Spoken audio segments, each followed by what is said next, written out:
Hey, just got an email from the Social Security Administration. It's Friday, July 12th, and you may not see this on the 12th, though. My apologies.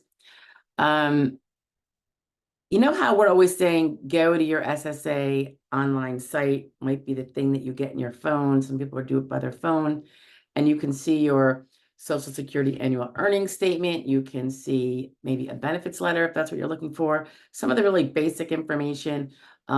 It might also be the same place where you get your status if you have a pending claim.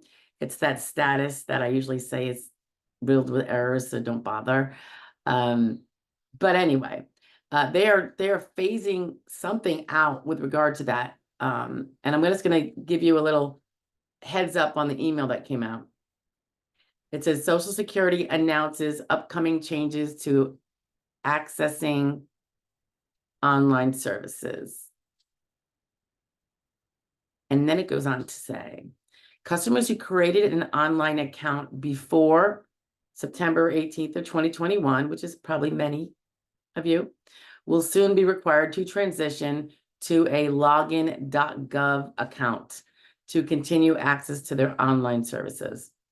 Over 5 million of these account holders have already transitioned to Login.gov. So if you're more recent and you're just getting an account connection now, you will already have been, siphoned down the hallway of Login.gov. I think they're also using ID.me, but they're not talking about that right here, it doesn't seem.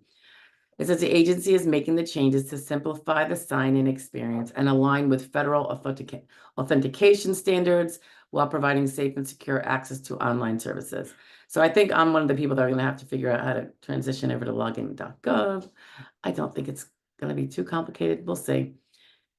It goes on to say that my Social Security is a safe and secure way for people to do business with us. That was a statement by Commissioner O'Malley. We're excited to transition to Login.gov to access our online services, streamlining the process and ease of use for the public across agencies. And I think that's the main point, because I know with VA now they're doing some Login.gov. I think with some other tax-related things, so IRS, Login.gov, a way maybe to eliminate a lot of the fragmentation that we've talked about before. There could be some negatives to it, just saying, but I think the whole point is for it to be easier from a centralized, federal government. They say account holders are encouraged to sign in now. When the user logs in, they will be presented with an option to easily transition to Login.gov. Once their account is successfully linked, a confirmation screen will appear and they will have immediate access to their personal My Social Security services or other services that they were attempting to access. This might be easier also, just saying, to not have to memorize so many passwords for different federal things one might have to deal with. Maybe the IRS, maybe SSA. Trying to think what else might be. VA, if you're a veteran or active. It goes on to say existing Login.gov or ID.me holders do not need to create a new account or take any action.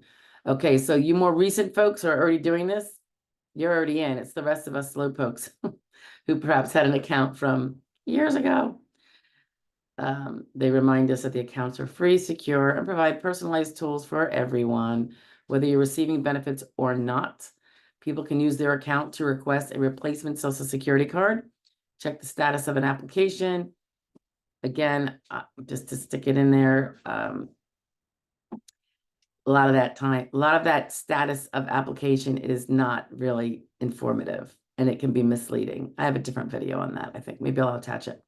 Estimate future benefits or manage the benefits that they already have. And then they give you a link if you want to know more about it. So I'm going to put this in the description below. You can read it for yourself. But for all of us, we probably should go ahead and get a move on that, because there's going to be times when you're going to need to get in there, and soon they're not going to let you get in the old way. So you may as well get up to speed while you can. All right. I'm going to do it. I'll talk to you guys later. Bye. Hey, so if the subject matter of the video you just listened to is of interest and you want more on it, stay tuned. Here's another one about the same topic, but a little bit different. Bye now. Good afternoon. Okay, let's talk about the little percentage of completion you're finding at your SSA personal website access that all of us get as working people with Social Security numbers or with Social Security earnings, that we can go online and see. So when you're in the midst of a disability claim, I always tell my clients, don't even look, just don't even, because it will drive them crazy and it's not going to give them any useful information. So at least not in terms of this percentage of completion. So people say, what does it mean? It says it's 65% done. We're almost, we're more than halfway. I'm like, more than halfway of what? You could be at 65 for a year because it doesn't mean 65% of the time you have to wait for it to be done. It is done. It is some 65% of something, maybe a bunch of steps they have to go through, but their steps don't take a consistent amount of time. So let me give you an example. So let's say one of the steps is them requesting all of the medical evidence that you have put down in your application. Or if you're on reconsideration, you put it down on your reconsideration appeal paperwork as providers that you have seen since you reported who you were seeing or had seen when you applied. So now they have to go and send out a bunch of requests for records. Now, sometimes they have an automated system. It depends on, we call it a HITMER, HITMER. It's the entities, usually some major health networks, who the SSA has some sort of arrangement with, that when they have your authorization, which they always do for every claimant, you would definitely want them to have that or else they can't get your records for you. And they can then go in and electronically download your records from whatever system is between the SSA and the health network. That's really fast. I mean, that means they can get it the same day they request it. It's probably instantaneous or as close to that as one would want. But that's not all of your providers necessarily. So then you have the ones that have to get a request either by mail or by fax. Their staff has to properly handle that mail or fax, and then either create the records if they do it there, or send it to a vendor if they have a third-party vendor who provides the copies of records requested, whether it's requested by patient or by the SSA or by anybody else.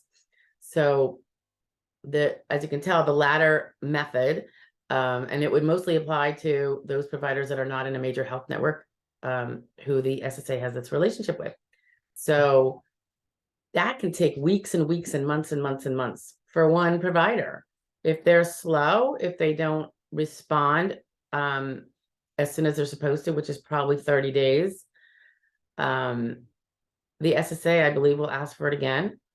They used to do this a lot. I'm not sure how much they're doing it now. Reach out to you, the claimant, or you and your attorney rep, if you have one, and ask you to light a match under your provider who hasn't provided the records. You might call up your provider. They might say, we never received it. So now you have to go back and ask the SSA to send them the request again. This can take a long time. Probably after a certain amount of time, not sure how much, but I expect if it's been maybe requested twice with no response, the SSA is going to have to move on. They're going to have to make a decision without that medical evidence. So it would behoove you, of course, to maybe help that along if you find that they haven't, achieved it on the first go. Now, given that one doctor can take that long, then there's, if you have many doctors, it's the same idea. So what, if 65% means they're now at the point of requesting your medical records, that could still be a year's worth of time. I mean, in theory, right? We hope it's not going to be. But what I'm trying to say is that 65% is not 65% of the time frame you have to wait to get a decision. It is 65% of something else that they don't share with us. Okay. So I really suggest not looking at that. It is going to give you no information that you can use. It doesn't give me any information I can use, and I do this for a living. So I really think it's best to not stress yourself out by looking at it. There may be other useful things up there. I know one of the useful things that's up there, but that disappears when you file, is some of the information about whether you would be, what you would get if you became disabled right now, et cetera, et cetera. I don't know why they take that information out, but I understand they do. If you filed, before you filed, we can all get it on our Social Security, our annual Social Security earnings statement. It's really useful. It helps you track and make sure that the SSA has your earnings. And then you can see, so you can kind of plan for retirement as well. It'll tell you what amount you're going to be getting at the different ages. But after you file, that the useful information of 65% is not really so useful. So I would suggest you don't even bother reading it, because it is meaningless in terms of how long you have to be tortured with this weight. Okay. I hate to say it, but it's true. All right. Have a good one, guys. Bye.